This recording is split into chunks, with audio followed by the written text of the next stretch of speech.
ओम शांति। 13/5/2022 की साकार मुरली। मीठे मीठे बाबा की मीठी मीठी मुरली सुनेंगे बाबा से। मीठे बच्चे, बाप ने रुद्र ज्ञान यज्ञ रचा है। तुम ब्राह्मण इस ज्ञान की संभाल करने वाले हो, इसीलिए तुम्हें पवित्र जरूर रहना है। प्रश्न: अंत समय में बाप किन बच्चों को सहायता देते हैं? उत्तर: जो अच्छी रीति सर्विस करते हैं उन्हें अंत में जब बहुत आफतें आएगी उस समय सहायता मिलेगी। जरूर जो बाप के मददगार बने, बाप उन्हें मदद करेंगे। दूसरा प्रश्न: वंडरफुल मुखड़ा कौन सा है? उसका यादगार किस रूप में है? उत्तर: शिव बाबा से अपना मुखड़ा नहीं, वह जब इस मुखड़े का आधार लेते हैं तो यह हो जाता है वंडरफुल मुखड़ा। इसीलिए तुम बच्चे सन्मुख मुखड़ा देखने के लिए आते हो। इसका यादगार रुंडमाला में मुखड़ा दिखाते हैं। गीत कितना मीठा कितना प्यारा। ओम शांति। बेहद का बाप कहते हैं, मैं एक ही बार 5000 वर्ष बाद बच्चों का मुखड़ा देखता हूँ। बाप को अपना मुखड़ा तो है नहीं। शिव बाबा भी पुराने शरीर का लोन लेते हैं, तो तुम बाप दादा दोनों का मुखड़ा देखते हो, तब कहते हैं बाप दादा का याद प्यार स्वीकार हो। फिर बाबा ने कहा, अब रुंडमाला बच्चों ने देखी है, उनमें मुखड़ा दिखलाते हैं। रुंडमाला बनाई जाती है तो शिव बाबा का भी ऐसे मुखड़ा देखेंगे। यह कोई को पता नहीं है कि शिव बाबा भी आकर शरीर का लोन लेते हैं। शिव बाबा इस ब्रह्मा मुख से बोलते हैं, तो यह उनका मुख हो गया ना। इस समय एक ही बार बाप आकर बच्चों का मुखड़ा देखते हैं। बच्चे जानते हैं शिव बाबा ने यह मुखड़ा किराए पर लोन लिया हुआ है। ऐसे बाप को अपना मकान किराए पर देने से कितना फायदा होता है। पहले पहले इनके कान सुनते हैं। भल फट से तुम सुनते हो, परंतु तो भी सबसे नजदीक इनके कान हैं। तुम्हारी आत्मा तो दूर बैठी है ना। आत्मा कान द्वारा सुनेगी तो थोड़ा फर्क रहता है। तुम बच्चे यहाँ आते हो सन्मुख मुखड़ा दिखाने, सन्मुख मुखड़ा देखने। यह है वंडरफुल मुखड़ा। शिवरात्रि मनाते हैं तो जरूर शिव बाबा जो निराकार है वह यहाँ आकर प्रवेश करते हैं, तो उनका भी यह भारत देश हुआ।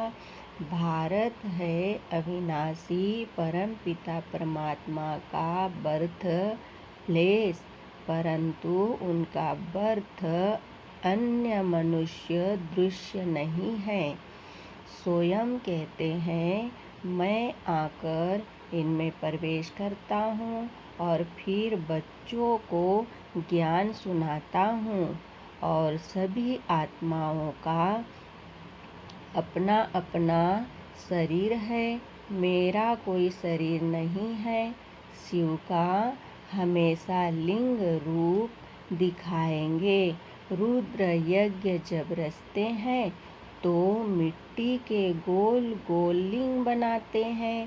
शालिग्राम छोटे छोटे बनाते हैं, शिवलिंग बड़ा बनाते हैं। वास्तव में छोटे बड़े है नहीं, सिर्फ दिखाने के लिए कि वह बाप है, वह बच्चे हैं। पूजा भी दोनों की अलग अलग करते हैं, समझते भी हैं। वह शिव है, वह शालिग्राम है। ऐसे तो नहीं कहते सभी शिव ही शिव है, नहीं। शिवलिंग बड़ा बनाते हैं और शालिग्राम छोटे छोटे बनाते हैं। फिर बाबा ने कहा, यह सब बच्चे हैं। उनके साथ बाबा ने समझाया है, इन शालिग्रामों की पूजा क्यों करते हैं? क्योंकि तुम सब आत्माएं हो ना। तुम इस शरीर के साथ भारत को श्रेष्ठाचारी बना रहे हो। शिव बाबा की श्रीमत शालिग्राम ले रहे हैं। यह भी ज्ञान यज्ञ रचा हुआ है। रुद्र शिव बाबा का। शिव बाबा बोलते हैं, शालिग्राम भी बोलते हैं। यह अमर कथा सत्यनारायण की कथा है। फिर बाबा ने कहा, मनुष्य को नर से नारायण बनाते हैं। सबसे ऊंच पूजा उनकी हुई ना। आत्मा कोई बहुत बड़ी नहीं है, बिल्कुल बिंदी मिसल है। उनमें कितना नॉलेज है, कितना पाल्ट भरा हुआ है। इतनी छोटी सी आत्मा कहती है, मैं शरीर में प्रवेश कर पाल्ट बजाता हूँ। शरीर कितना बड़ा है।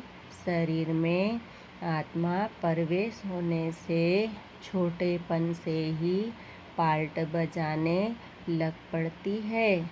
अनादि अविनाशी पाल्ट मिला हुआ है। शरीर तो जड़ है। उनमें जब चैतन्य आत्मा प्रवेश करती है, उनके बाद गर्भ में सजाएं खाने लगती है। सजाएं भी कैसे खाती है?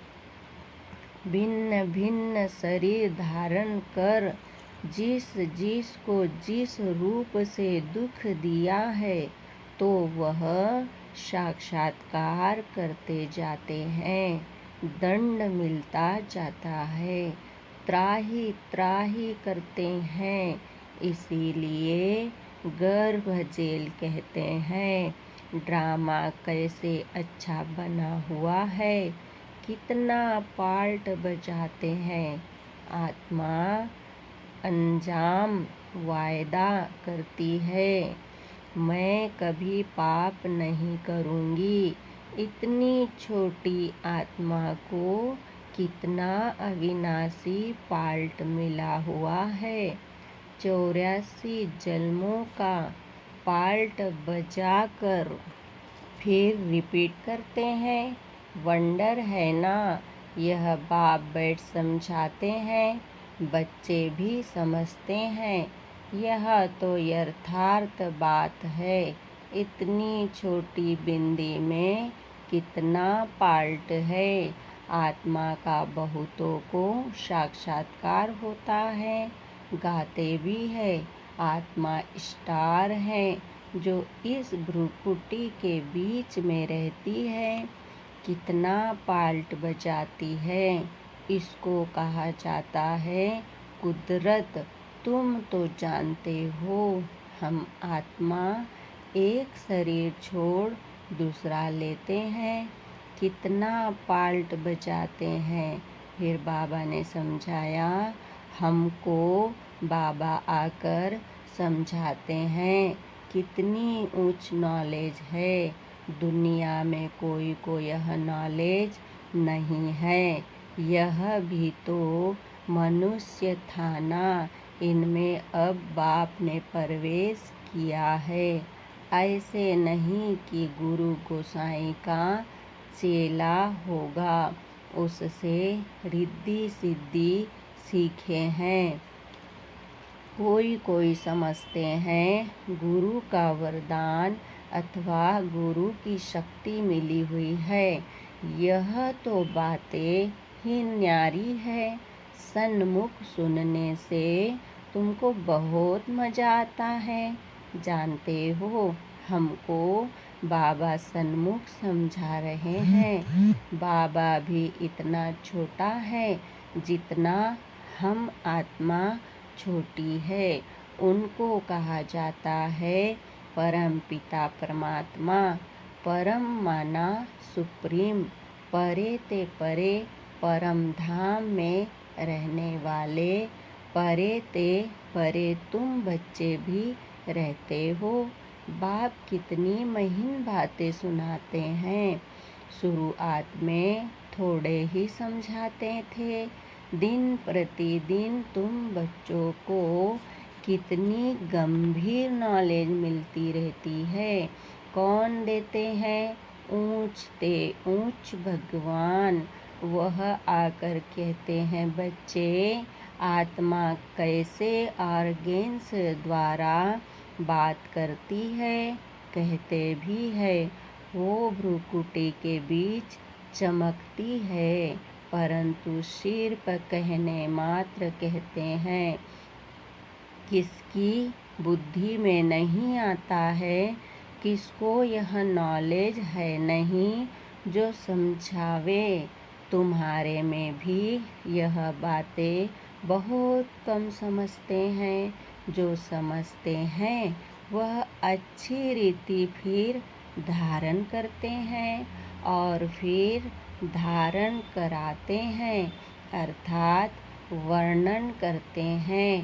परमपिता परमात्मा कहते हो तो पिता से जरूर वर्षा मिलना चाहिए ना। स्वर्ग के मालिक होने चाहिए। उनको जरूर बाप से स्वर्ग का वर्षा मिला होगा। फिर बाबा ने कहा, कहाँ वर्षा दिया? क्या सतयुग में दिया? जरूर फास्ट के कर्म है। अभी तुम कर्मों की थ्योरी को समझते हो। तुमको बाबा ऐसे कर्म सिखलाते हैं जिससे तुम ऐसे बन सकते हो। जब तुम ब्रह्मा मुख वंशावली बने हो, तब शिव बाबा ब्रह्मा मुख से तुमको यह नॉलेज सुनाते हैं। कितना रात दिन का फर्क है, कितना घोर अंधियारा हो गया है। कोई भी बाप को जानते नहीं जिससे रोशनी मिले। कहते हैं, हम एक्टर्स पार्ट बजाने आए हैं इस कर्म क्षेत्र पर, परंतु हम कौन हैं, हमारा बाबा कौन है, कुछ भी पता नहीं। सृष्टि चक्र कैसे फिरता है, कुछ भी नहीं जानते। गाया भी हुआ है, अहिल्याएं कुब्जाएं गणिकाएं जो है उनको आकर पढ़ाते हैं। प्रदर्शनी में बहुत बड़े बड़े आदमी भी आते हैं, परंतु उनकी तकदीर में है नहीं। बाप है ही गरीब निवाज। 100 में से मुश्किल कोई एक साहूकार निकलेगा। 100 भी ऊंच पद पाने का पुरुषार्थ कोई विरला ही करते हैं। तुम हो गरीब। माताओं के पास बहुत पैसे आदि थोड़े ही रहते हैं। कन्याओं के पास कहाँ से आए? वह तो फिर भी हाफ पार्टनर है। कन्या को तो कुछ भी मिलता नहीं है, वह वहाँ चली जाती है, हाफ पार्टनर बनती है। फिर बाबा ने कहा, वर्षा नहीं ले सकती है, बच्चे तो फुल मालिक होते हैं। तो ऐसी कन्याओं को ही पहले पहले बाप अपना बनाते हैं। एक तो पढ़ाई की ब्रह्मचारी लाइफ है, गरीब है, पवित्र है, इनकी ही पूजा होती है सारी इस समय की बातें। इस समय तुम्हारी एक्ट चलती है जो फिर पूजी जाती है। शिव जयंती बिगर कृष्ण जयंती हो न सके। तुम जानते हो शिव जयंती फिर कृष्ण की, राम की जयंती। शिव जयंती से जगत अम्बा जगत पिता का भी जन्म होता है, तो जरूर जगत का ही वर्षा मिलेगा। सारे जगत का मालिक तुम बनते हो। जगत माता है जगत की मालिक। जगत अम्बा का बहुत मेला लगता है। ब्रह्मा को इतना नहीं पूछते हैं तो बाप माताओं को आगे रखते हैं। शिव शक्तियाँ माताओं को सबने ठोकरें मारी है, खास पतियों ने। यह तो पतियों का पति है। कन्याओं को समझाते हैं यह जगत अम्बा की बच्चियाँ मास्टर जगत अम्बा हुई ना। यह बच्चियाँ भी माँ जैसे कार्य कर रही है। मम्मा मिसल तुम भी त्रिकालदर्शी हो। मेल फीमेल दोनों हैं। प्रवृत्ति मार्ग है ना। मेजॉरिटी माताओं की है। फिर बाबा ने कहा नाम भी इन्हों का बाला है। ब्रह्मा का इतना बाला नहीं है। सार सिद्ध ब्राह्मण ब्रह्मा को पूछते हैं। दो प्रकार के ब्राह्मण होते हैं, सार सिद्ध और पुष्करणी। शास्त्र सुनाने वाले अलग होते हैं। यह सब बातें बाप बैठ समझाते हैं। कैसे यह चक्र फिरता है, कैसे मैं आता हूँ। वायदा तो है ना कि मैं फिर से 5000 वर्ष के बाद ज्ञान सुनाऊंगा। गीत में भी है ना, जो पास्ट हो जाता है वो फिर भक्ति मार्ग में गाया जाता है। यह तो अनादि ड्रामा है, कभी शूट नहीं होता। इनका कोई आदि मध्य अंत नहीं है, चलता ही आता है। बाप आकर समझाते हैं यह ड्रामा कैसे चलता है। 84 जन्म तुमको ही भोगना पड़ता है। तुम ही ब्राह्मण देवता क्षत्रिय आदि वर्ण में आते हो। शिव बाबा और ब्राह्मण दोनों को गुम कर दिया है। ब्रह्मा द्वारा तुम ब्राह्मण बनते हो। ब्राह्मण ही यज्ञ संभालते हैं। पतित तो यज्ञ की संभाल कर न सके। यज्ञ जब रचते हैं तो विकार में नहीं जाते। यात्रा पर भी विकार में नहीं जाते हैं। तुम हो रूहानी यात्रा पर तो विकार में जा नहीं सकते हो, नहीं तो विघ्न पड़ जाएगा। तुम्हारी है रूहानी यात्रा। बाबा कहते हैं मैं आता हूँ तुम बच्चों को ले जाने। मच्छरों दृश्य ले जाऊंगा। वहाँ हम आत्माएं रहती है।